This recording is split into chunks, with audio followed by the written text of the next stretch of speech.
great Pharaoh. The gift of Troy is a fabulous fabric from the land of the five rivers.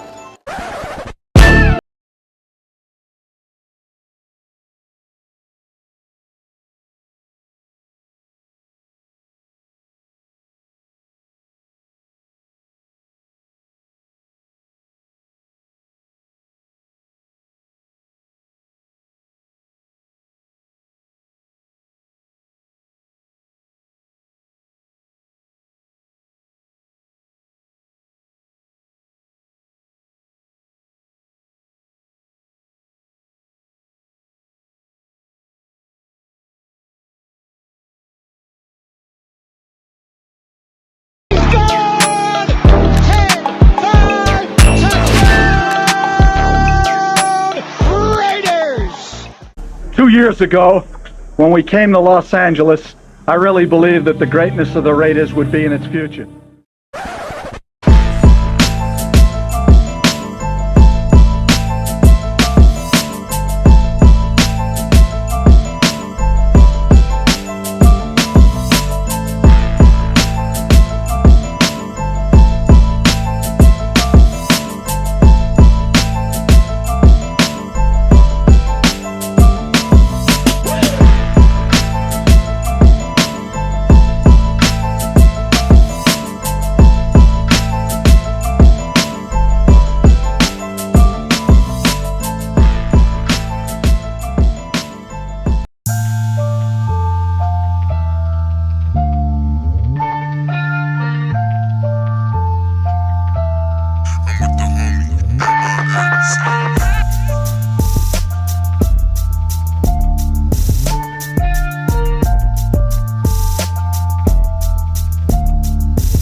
What's going on? What's going on? Welcome to the 50-50 show with myself, PharoahNFL, and my guy, the Severe Raider. Man, we got a fun-packed show today. We got a special guest. Man, we got a lot to talk about, and we got a lot of questions for our guest. I'm not gonna let him wait any longer, but I'm gonna give you a little intro. Man, he's a writer contributor to Raider Ramble. Obviously, you know him as a co-host to Unfiltered Truth. My guy, Phil Robinson. What's going on? Fellas, how we doing? Doing good, man. How about yourself? Got to get a round of applause, man. Bro, you know, all I need now is some pyro. We'd be ready to party. Man. Hey, we working on that, man. But what's going on, man? It's long time man. We haven't talked in a minute. I think the last time we actually were talking during a college football game, and we're going to get into some of the quarterbacks too as well. Mm-hmm. I think it was you're actually one of the first guys who's talking about Jaden Daniels, Michael Penix. Obviously, I think that Washington USC game. I think that's when we were talking. But we'll get into that in a second. But let's talk about. I don't want to waste any time. Let's get into what's happened so far this offseason. Obviously, last season happened. McDaniels, Ziegler regime is done, and now Antonio Pierce is here. What do you think of the coach Antonio Pierce, and how excited Raiders Nation should be, or should they not be excited? Like, let us know what you've thought of this team so far with Antonio Pierce as head coach. There's a lot to be excited about. I there's been an interesting amount of people who detracted from him and tried to make the Raiders hiring him a bad thing, and I just don't understand it. If you sit back and you take the temperature in the room, players around the league want to be part of the silver and black. They want to play for Antonio Pierce. Rookies want to come to Vegas. Vets want to come to Vegas. Free agents want to come to Vegas. People who are Mm, on teams want to leave their teams to come to Vegas. Why? Because for whatever point, whatever Antonio Pierce may not be, the one thing he is the rally point, and everyone is willing to rally behind him. And as long as everybody is pulling the rope in the same direction, only good can come from that. right. Unless they pulling it straight down the drain. But that's hard. That's hard for everybody to want to go down at the same time. You know what I mean? But they Yeah. but you fast forward through that. You look at some of the victories for everything that he didn't do. Look at what he did do. The Mm, penalties. Nobody has been able to solve the penalty problem in the Raiders organization in history except him. mm, yeah. the the defense, Patrick Graham should get all the credit in the world, because when McDaniels was trying to run him out of town, set him up to be the fall guy because somebody needed to get fired for that lackluster start and the fact that the offense couldn't score 20 points a game. And then he just turned around and the defense was from week 9 the best defense in football. And a lot of people who like to try to take knocks at it and say, oh, well, it was against a backup quarterback, so it shouldn't count. But yet somehow, when the Raiders moved on from Jimmy Garoppolo, nobody seemed to want to take any of those victories that teams earned against Aiden O'Connell away from them, which is really interesting. Yeah, yeah, and you know what too? Like, I think a lot of it has to do with people kind of like hating. You know what I mean? Because he was a positional coach. He didn't have that, that classic. You go from position coach to obviously you go to coordinator, and then you kind of build yourself up, and then become a head coach. He kind of went from position coach with not a lot of experience, and he ends up getting the head coaching job. And you hear guys like Michael Lombardi, you know, kind of hating on him. He like talking about, oh, well, he tried to get into all the technicality. That's not the Raider Ray. The Raider Ray is talking about a certain type of player that we scouted, and a certain type of size, height, weight, speed, whatever the case may be. But you know, what do you think of guys like Michael Lombardi like criticizing him?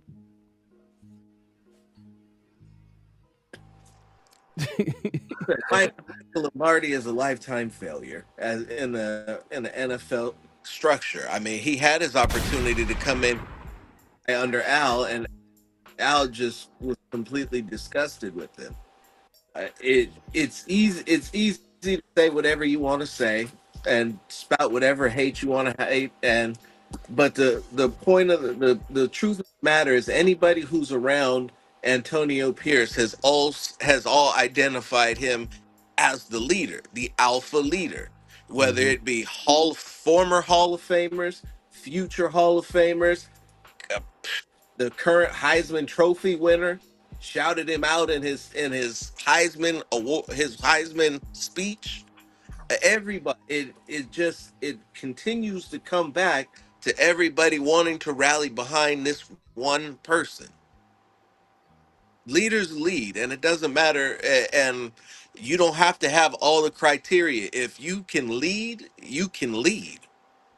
Mm-hmm. And football is, for as difficult as everybody wants to make it, football is still a simple game. Violence, ill intent. You know what I'm saying? You take it, it's a dirty game, physical game. And if you can break somebody's will, break somebody's spirit, and have fun doing it, I'm pretty sure that's the Raider way. I'm pretty sure that's in the song. Right. Right. Yeah. But Yeah, definitely, definitely. So I have a question. In terms of Antonio Pierce, he is the head coach.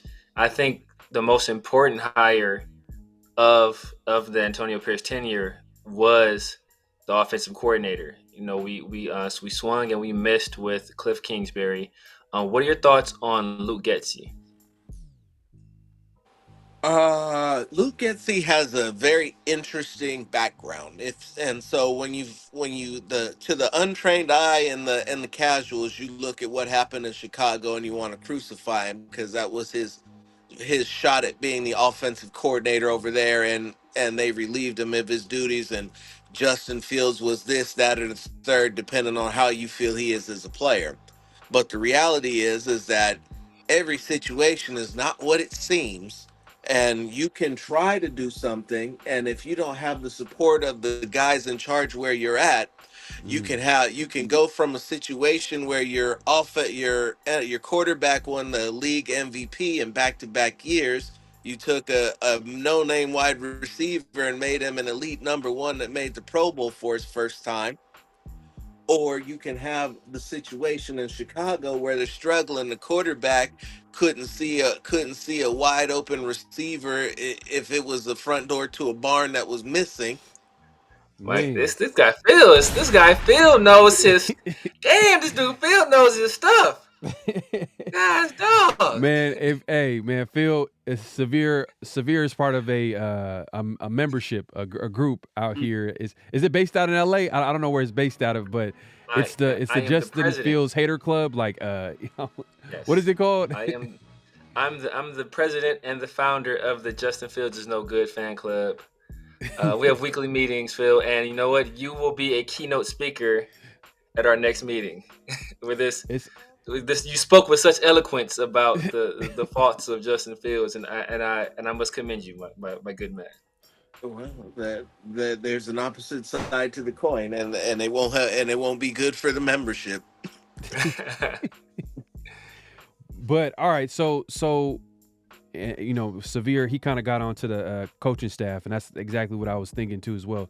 So a guy like you alluded to Antonio Pierce being that alpha male, that leader of men, but with that type of head coach, where obviously he was a positional coach, never been a coordinator, so he's that type of head coach where you would want to build a really good staff around him. Do you So think with the staff that he's hired so far, do you feel like he's done a good job of putting a good staff around him, or do you think there might be some guys that you don't like? Let us know. So to address the first thing, everybody talks about how he's never been a coordinator. I'm pretty sure he was the defensive coordinator at Arizona State. So This is true. he knows how to call a defense. I'm pretty sure they won the Super Bowl. I'm pretty sure they beat the undefeated Patriots to make sure that the 72 Dolphins remain the only undefeated team in NFL history in Mm, the height of Tom Brady's and Hall of Fame career. Just pretty sure that happened. Pretty sure that on Michael Strahan's team with OC, Justin Tuck, and a host of various other guys that are NFL legends, he was their leader. And we said that earlier, but the most impressive thing that I've seen him do, there have been a couple things, is he's an egoless leader, and that is why he will succeed mm, because he's not trying to force his way down everybody's throat and criticize others for not being able to conform to his way.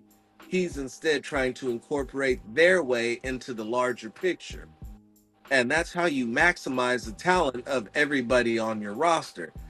All of these guys aren't bums. It's no secret that when you watch guys that everybody said couldn't play here, they leave and go thrive other places. mm. Yeah, this is true.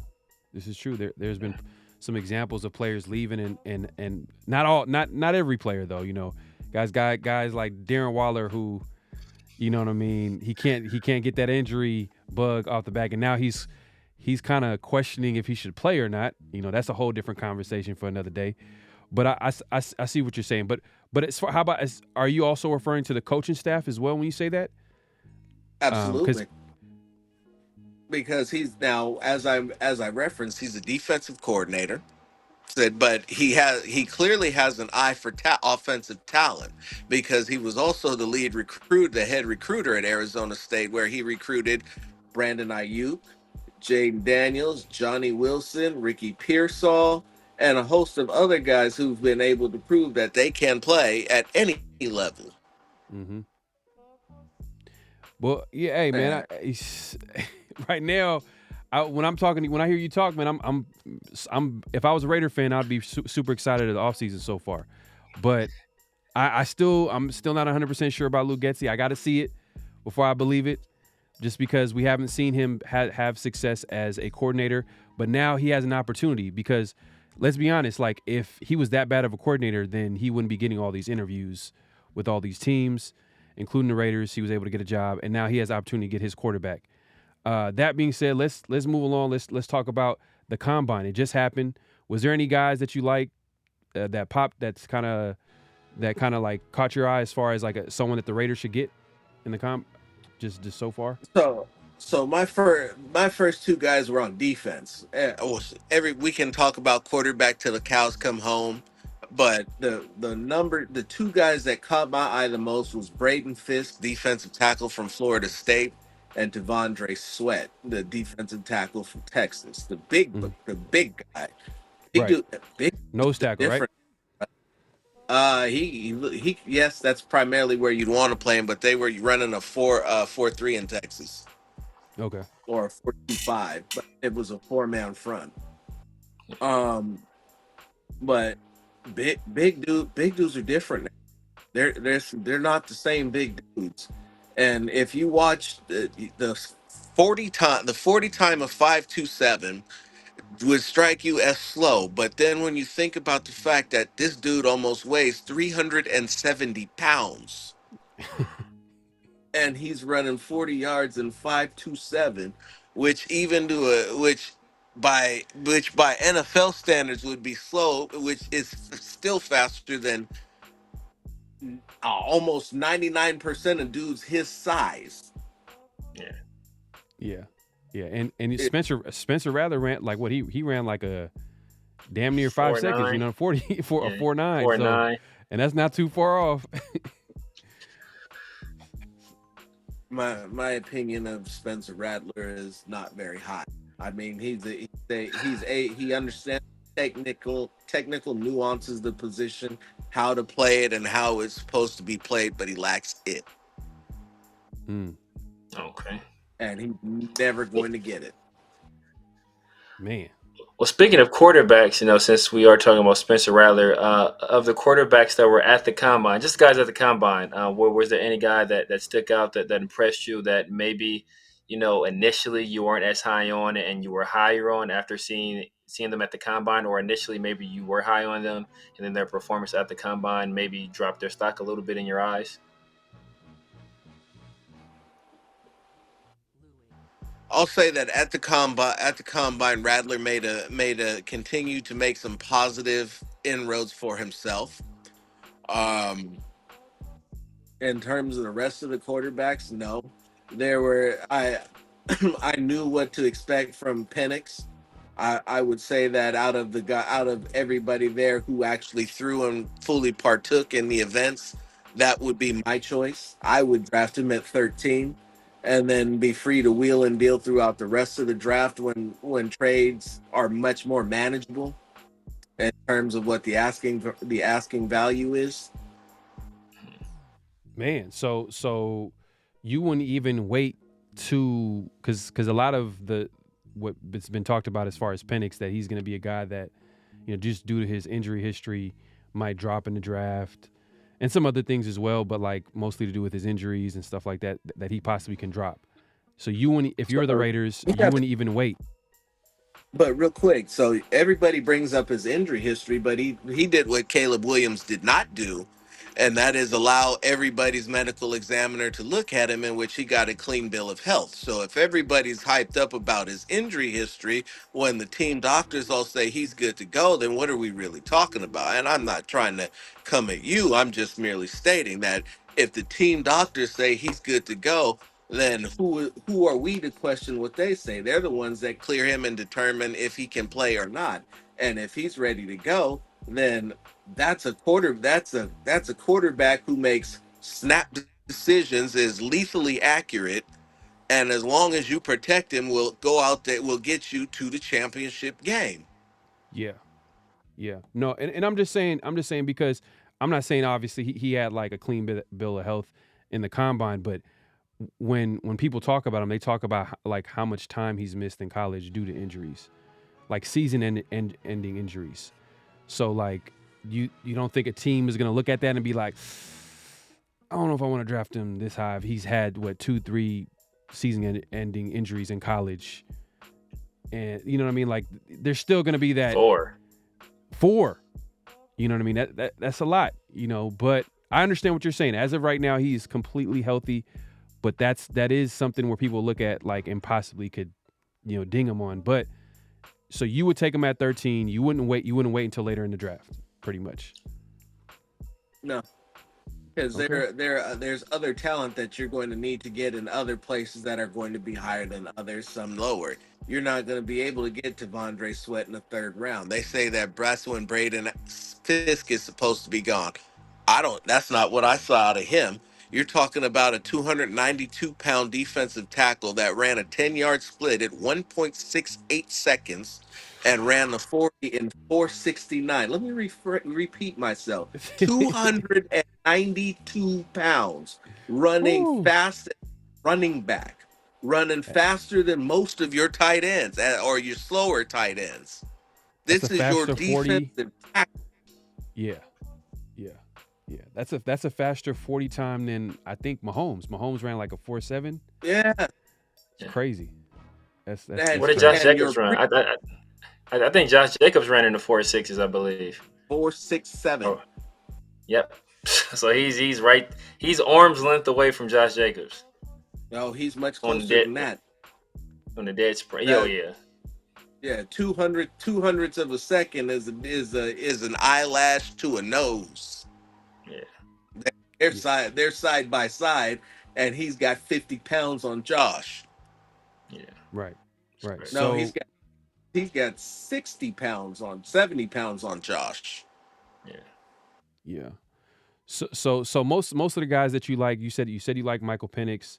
You kind of mentioned some guys in there's no O linemen that you're looking at, guys in the There's trenches on the. a lot. There's a lot of O linemen. So Xavier Gottlieb, the center from Liberty, was somebody who I was completely unfamiliar with, Mhm. and I going purely based off the drills that you see would be silly. But what he did show was that he had the mobility to make it happen, and that it would at least be worth continuing to look into him as an option if you want to move on from Andre James. Christian Haynes, the guard from UConn, has been a guy that I've been on since the Senior Bowl. I like Yeah. his game. He's got good size. He's got good feet. He moves around.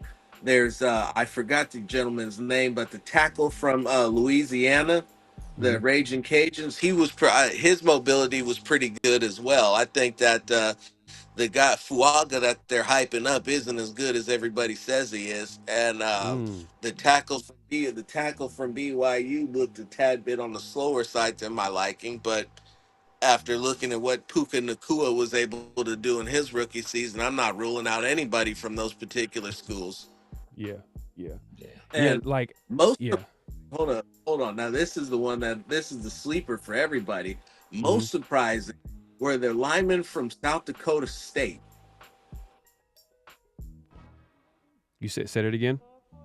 So the, The the South. offensive lineman from South Dakota State, the Jackrabbits, Garrett Uh-huh. Greenfield.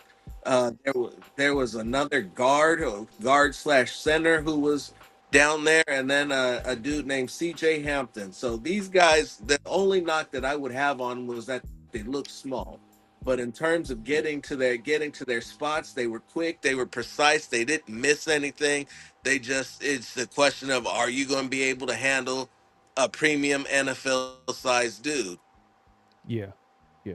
So some of these guys that you're mentioning are like later round options that would be available, maybe third, fourth, fifth round, possibly maybe Oh, second, like, well, much later, much later.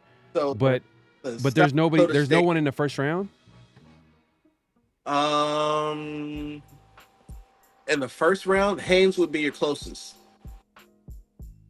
Haynes would be your closest. He would probably, in terms of guards, he's probably right behind all the Alabama and Georgia guys. Mm, okay. Okay. You're mentioning guards. So no tackles that you're looking at, because that's what I'm thinking. I would be looking at is probably at 13. If you're going to I take someone high, it's it's probably going to be like a tackle over an over I would, over a guard. yeah. There's nobody I take that high. Mm. Those, no, not that. I was looking at Joe Alton. And the running back put up as many reps as he did on the bench. Mm. Yeah, I seen So that. It you was don't. the running back from Michigan, I believe. Yeah, the funniest thing about Joe Alton is the size of that dude's head. I'm like, how are you gonna have that big ass body and that little itty bitty head on your shoulders? Like that shit doesn't even look right. You look like the Mad TV kid without the freckles, bro. Get out of here. So, so you're not a fan. So you're not a fan of Latham. I mean, you already made your thoughts clear on Fuaga. So you're not a fan of Latham or Fashanu?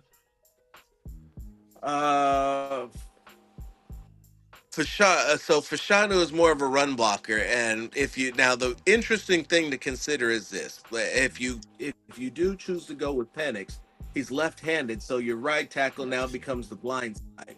So Yes. if you have a run dominant right tackle, it's not going to work because he's got to protect the blind side, and that's Yeah. typically where you see it. Left side is typically now where you see the better rushers coming from. Hmm. Yes. Yes.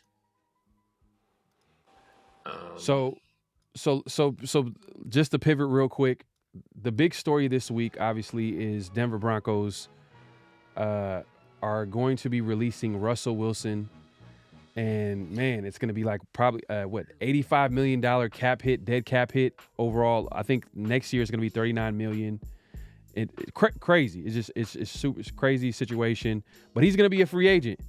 And what they're saying, what the word on the street is that he would be open to signing a veteran minimum contract because the Broncos are going to be picking up the tab. Now, that being said, do you see Russell Wilson to the Raiders? Does that make sense in any scenario?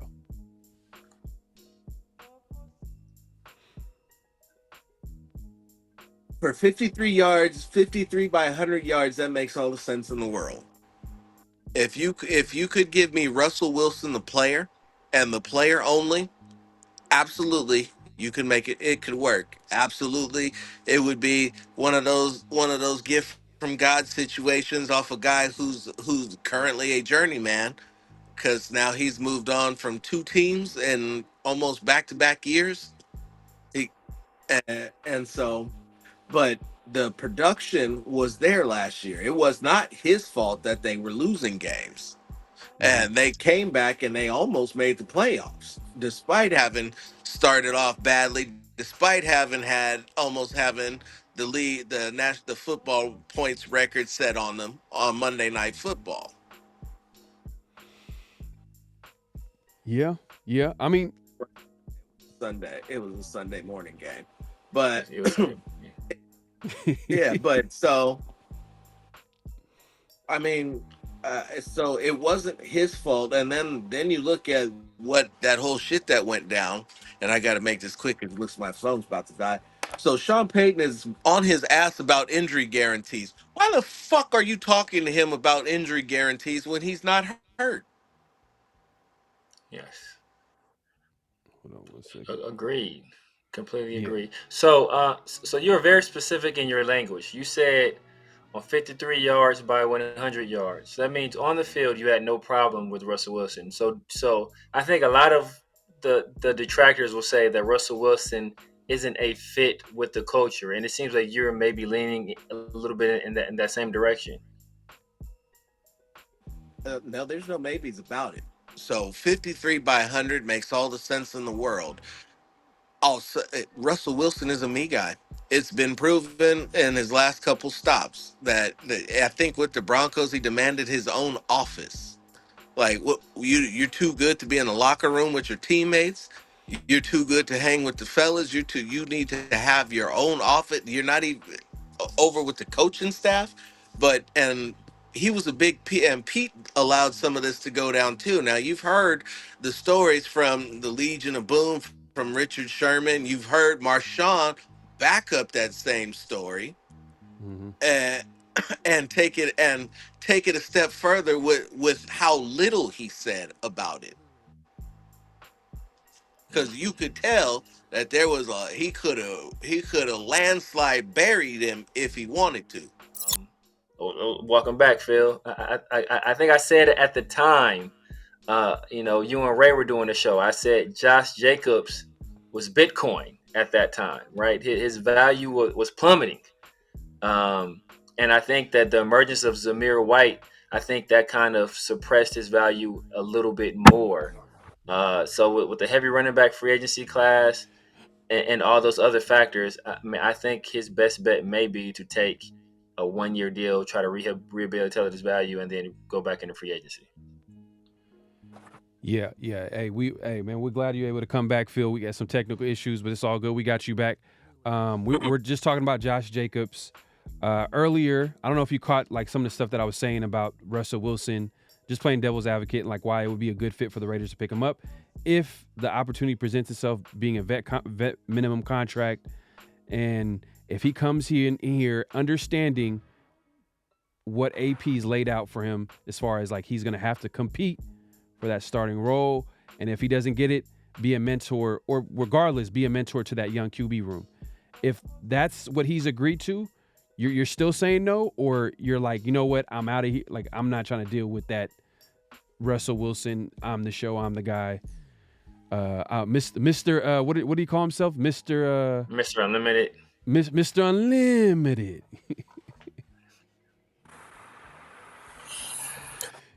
I mean, do I want Russell Wilson, who's gone from let's ride to can I get a ride? Mr. Unlimited, who's just run out of options at this point, because now the Broncos are. I think I saw they were holding off trying to. I don't know. It's crazy with him, but regardless, I'm out of the Russell Wilson sweepstakes. I was out of the Russell Wilson sweepstakes towards probably his last year in Seattle as well, last 2 years, where I had noticed that his legs looked a little heavier. He wasn't getting away from guys that he used to get away from when he broke outside the pocket. That's because he's getting older, and time is undefeated.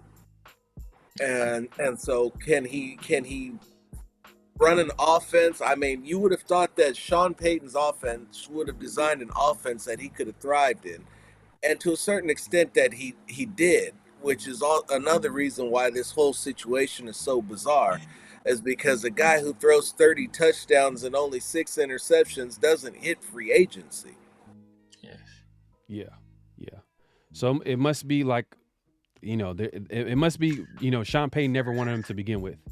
So he was just trying to find every excuse to get out of that contract, because I'm not gonna lie, they did pay Russell Wilson a lot of money. They gave up a lot, and Sean Payton just came into that situation. He's like, you know what, I'm gonna try it out, but I already know that this is not gonna work out. And the rest is history. They let him go. The last we've heard so far, I think he's set up a visit with the Steelers. It looks like. That was the place that I had identified as either the Steelers or the Vikings were probably going to be the two best places for him to go. Just based off scheme fit. I think the Vikings would be a. Go ahead, Phil. I said based on team fit. Now, supposedly the Vikings are going to pay Jay Jetta all his money. Now, if you're going to pay Jay Jetta all his money, you're not going to turn around and then meet Kirk Cousins' demands of what, $45 million a year, fully guaranteed, because he for was 35-year-old. He was looking for a coming off a season-ending injury this year. Pass, man. Kirk Cousins, but this is a guy that everybody's hyping up that he's going to go and do great things wherever it is that he goes next when he had receivers who were holding him up. Man, at Jefferson and Addison. And like you said, man, if you want to pay Jefferson all the money he's owed, I think Russ on a veteran minimum contract, I think that is an ideal fit right there. I think O'Connell is a very good offensive mind. I think he can design an offense that will play to Russell Wilson's strengths, and I think they can do some damage there. I just think what went wrong in Denver, man, it's Sean Payton. I think he's an egotistical guy. We kind of feel the same way about Russell Wilson. I think I used this analogy before where Sean Payton came in there. It's like, what they tell you to do when you get in jail, you find the biggest, toughest guy and you punch him to kind of show everybody you mean business. I think, Sean Payton kind of did that to Russ. He's the guy with the biggest ego. He has his own office and he's this big contract. I think he came in there. He wanted to establish his dominance, show people that this was his team. And then, he wanted to bring Russell down a peg or two. And, he eventually cut the guy. Hey, at this point, you start questioning Sean Payton because, I mean, some people, and this is a definitely a good conversation to have. Is he overrated? You know what I mean? Was he living off, the great Drew Brees? It's possible, but we'll see. We'll find out. That's the Broncos' problems, and I'm glad it is their problem. Who cares at this point? But look. So, all right, moving on, because I know Phil, you on a time crunch. We appreciate you coming through. So now the offseason outlook, free agency is around the corner. Literally, it's next week. Who are some guys that you're looking at like the Raiders should definitely target? Because we heard Tom Telesco say the other day while he was at the Combine saying that they're going to have to, or I don't know if it was the Combine or at least to the Raiders media, he said that, he's going to have to be aggressive in free agency more than he wants, just because being a new guy on the team, he wants to be aggressive. So they're literally saying they're going to be aggressive. And you got AP talking about he wants an interior guy. Who's somebody in free agency that you want the Raiders to target and hopefully get? So that's a great. I'm not gonna lie. I need to refresh myself with who's available at the guard position because lately there've been a bunch of additions and guys who've signed, and so I want to make sure that I know exactly who's going to be there before I speak on that. With that being said, the tackle market is probably the worst I've ever seen it. There's almost no one available. Your best tackles available in free agency so far, you're looking at Tyron Smith, who Dallas recently got rid of instead of letting him finish his career as a Cowboy. You have Trent Brown. We've been there. We've done that. And you have Jermaine Illumin. Between the guys that you re-signed, which will be your own, as much as I wanted to see if you could move on at the tackle position, it from the list that was brought up, Illumin should be brought back. And we've seen, and he's had his moments, and he's had his struggles. So we know what he is. But between sign Jordan Meredith should be re-signed. You have Ronus Grasu, which I mean, if he couldn't beat out Andre James for the starting position, Right. Yeah. you could probably get better there as well. Dylan Parham needs to go back to the right side, and you need to find a left guard, and I think that will probably be better for the overall line. Now, he did have some good moments at center, so if you wanted to slide him into center and make him the center, I could live with that too. I just think he's better at right guard. Got you. Yeah, because So when it comes to Parham sliding over at center, would that be something you? Because I know you already expressed your concerns about our us at the guard position. So would you want to kind of possibly weaken the guard position by sliding him over to center as opposed to finding maybe a true center in free agency? I would prefer to find a true center. I think that when the offensive line was at its peak, he was at right guard next to Luminor, James had stopped running into him, and they weren't hugging each other mid play, and we were rolling like that. I thought when I saw Meredith come in, I believe was the game that um, Zamir started getting out. It was either Zamir or Josh that got off, and they had a great. I think it was Zamir, and they had a great game running the football. So for as much as Van Roten showed early in preseason, he had some tells to his game, and he was tipping plays without meaning to. Mm-hmm. So, Uh, so, Now, so early, one more quick question. So you brought up some of the guys that were on futures deals. One of the guys that we kind of essentially redshirted last year was Dalton Wagner. Is that a guy that you would like to see more of at the right tackle position? I know he's a guy that at Arkansas, I was very impressed with him from what I saw in college. I think some of his injury history and possibly his age is what caused him to go undrafted basically. So is that a guy that you'll want to see at right tackle, or would you like to maybe see Thayer Munford there, or would Illuminor be your top option? I want to see the best man for the job. If you think that he's ready to go, and again, one of the key things that AP did that nobody else has been able to do has been to develop young talent. Young guy, you got max effort and dare I say max productivity out of young guys. The the guy he's got to develop continue for all the we need a corner talk that everybody wants to say you have one. You need to develop Ja'Cory and Bennett. Then you mm-hmm. now have two coaches who can do that. Yeah. Well, they did lose a big time secondary coach in Simmons. I think he went. Did he? He ended up going to another team, I believe. Commanders. Yeah. The ones they have are better. You feel like are better than Simmons? I mean, he did a pretty solid job. I think he had some guys come in. They Yeah. would be able to be productive under his watch. But hey, Yeah, we got Rick Manning from the Jets. Gerald Alexander got almost the entire defensive backfield that Cal drafted. and he did get an interview for the 49ers for that defensive coordinator spot too. So they thought Gerald, highly enough from him to give him that Gerald interview. is a defensive genius. A secondary, very highly thought of and sought after. You saw what they were able to do with the secondary in Miami and when in Pittsburgh when he was there. So he knows what he's doing. He knows the game, and he can communicate it to the players and to get them to do work as a unit. And whether you have guys who are individually great, the best secondaries work together, and that's where he excels. Mm. Hey man, Man, I I love to see it, appreciate man. that I appreciate that Eddie Murphy reference there as well.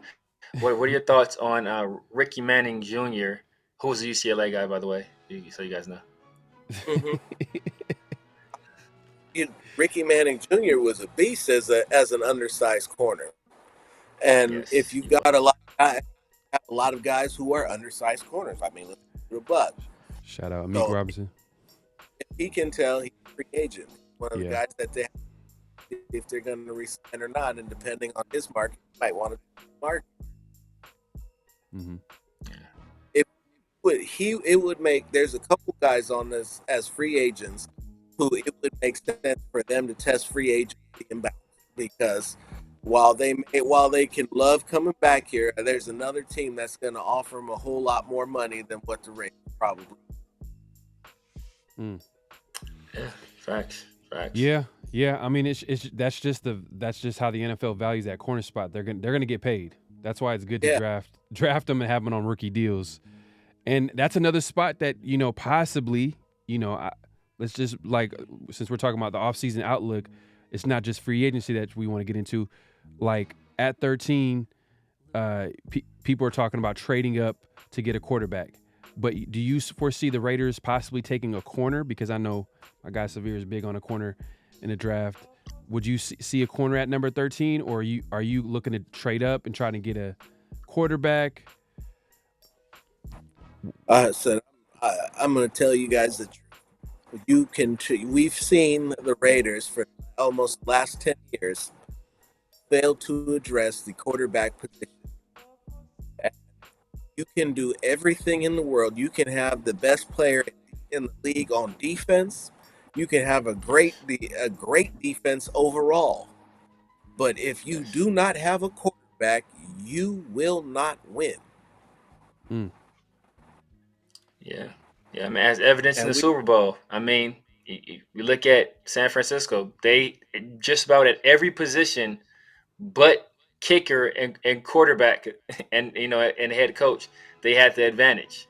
And the quarterback was able to go out there and win the game. The corner he's talking about, I'm a big fan. I'm a big fan of Quinyon Mitchell. So I mean, you kind of alluded to this earlier. My quarterback rankings are a little bit unorthodox. I have Jaden Daniels as my number one guy. I have Michael Penix as the number two guy.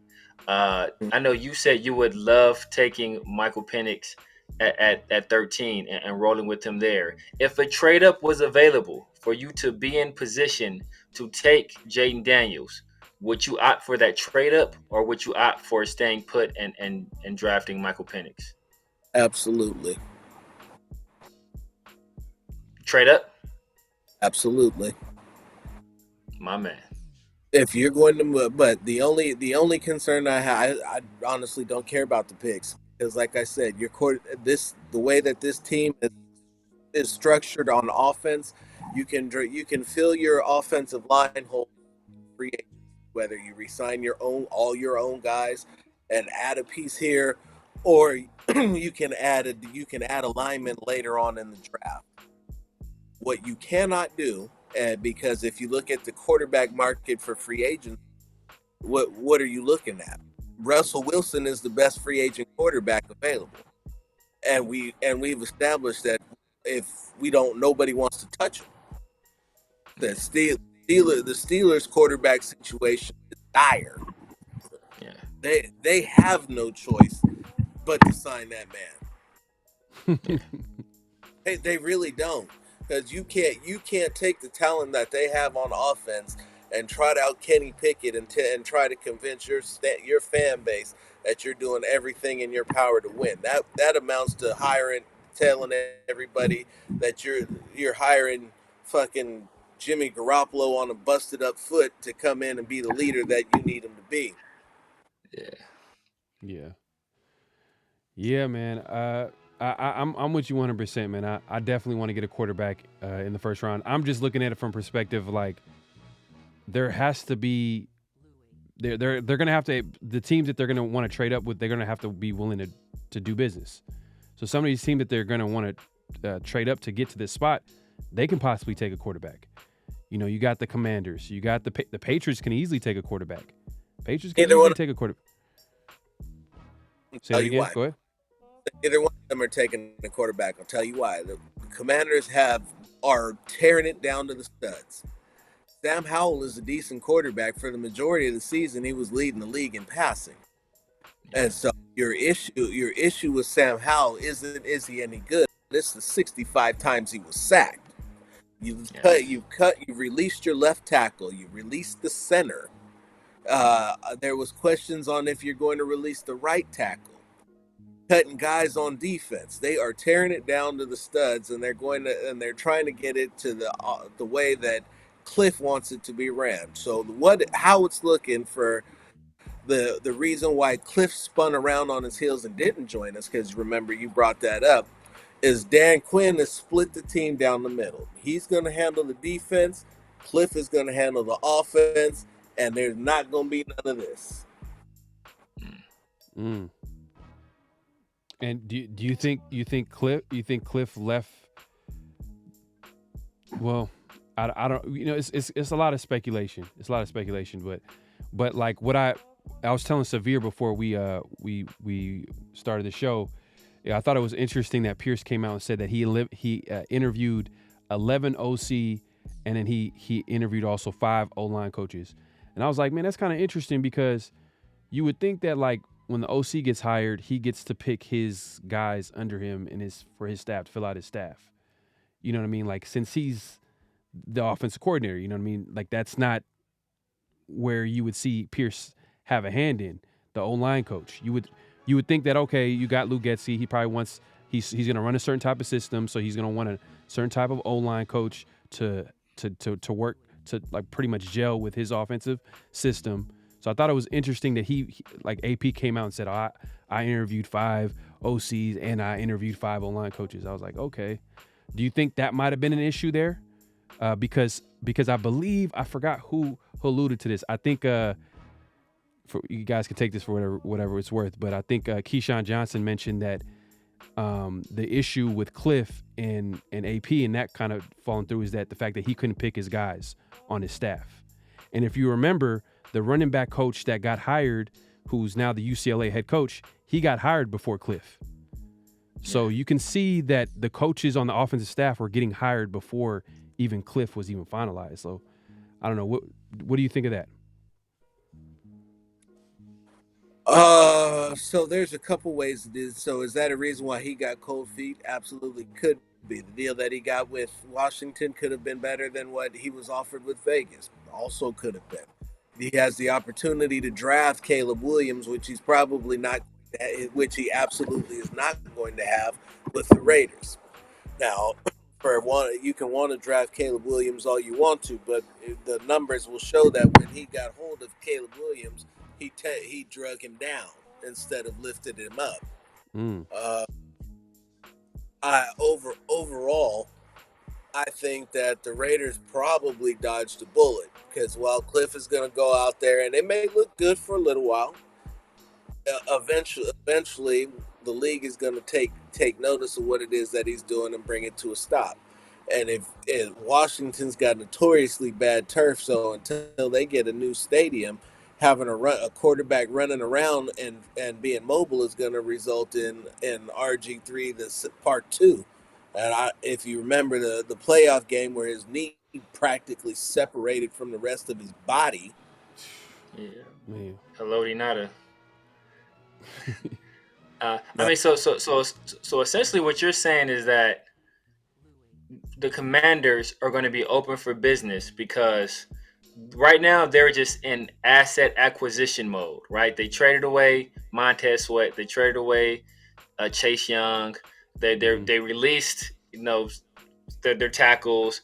So right now they're not in a position where they want to they don't want a David Carr, a rookie quarterback, and subject him to that kind of beating that could essentially ruin the guy. They're going to just kind of run it back with Sam Howell, fertilize the ground, and then bring in a quarterback maybe at a later date or in a future draft class. That would be the prudent way to address it. So in terms of going after top tier offensive tackles, guards, or whatever you need, that would be when you give up 65 sacks in a season, where you need to start. Teams talk about building from the inside out. You can't call yourself building from the inside out when you got Scary Terry, Johan Dotson, and a host of other guys, but you've got nothing up front to protect your quarterback. Yeah, man. But that's that whole situation. We also heard Magic Johnson might have something to do with it as well. He got on the phone and was starstruck, and Magic Johnson said all the right things, and the rest is history. But it is what it is. And when AP was asked about it, he says, "I don't talk about guys that are not Raiders." But it is what it is, man.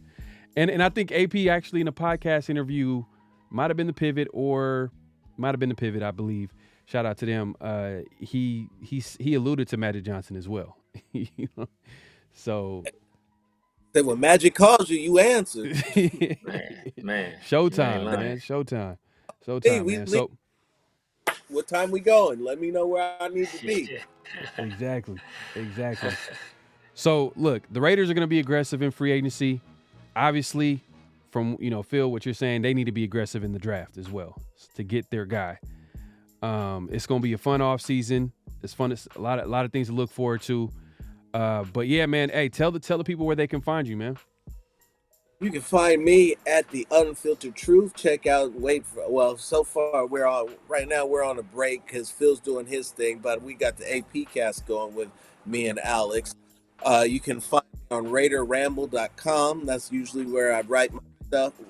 And for the Raiders anyway, I got something in the works. So soon we'll see how it turns up before I announce it. But it's something big, huge, Okay. Okay. and I'll keep everybody posted. And then for anybody who wants to look me up on social media, just use my name. Awesome, man. Yeah, man. Yeah, Hey. man. Hey, like you heard my man Phil say, man. You see it on the screen. Phil Robinson the third. You can follow him on Twitter. He's active on Twitter, man. He's a good follow. So make sure to follow him on there. The Unfiltered Truth as well on YouTube. The AP Cast. You know what I mean? That's his show right now. You make sure to check it out, and we'll be looking forward to you and Phil Jones getting back together, because I know you said Phil Jones is on hiatus scouting. Man, that's crazy, man. I know he's gonna have a lot to say when you guys get back together and start going live. So that's gonna be good, man. But we appreciate you coming through, man. This is gonna be make sure to hit that like button, subscribe if you haven't subscribed, hit that notification bell. You guys are going to be seeing this on both our platforms, The Severe Raider, as you see it on the screen, and obviously myself, PharoahNFL. Man, this is a fire show. And till next time, man, we appreciate everybody coming through. Peace. Thanks. Great Pharaoh. The gift of Troy is a fabulous fabric from the land of the five rivers.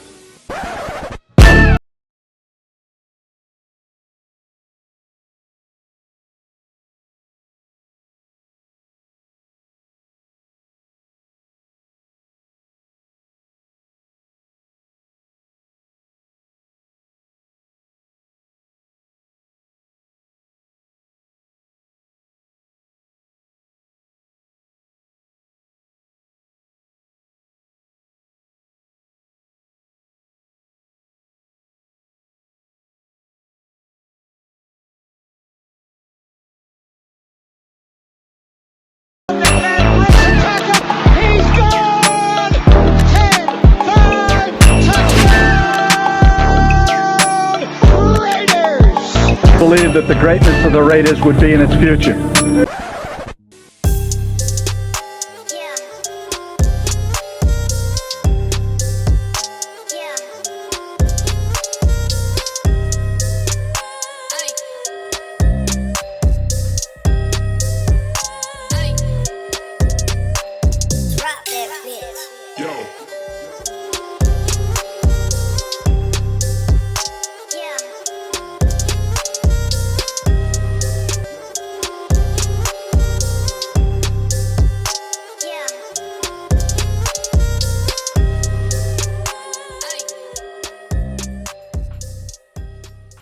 Just win, Damien. Hello? You play to win the game. You don't play to just play it.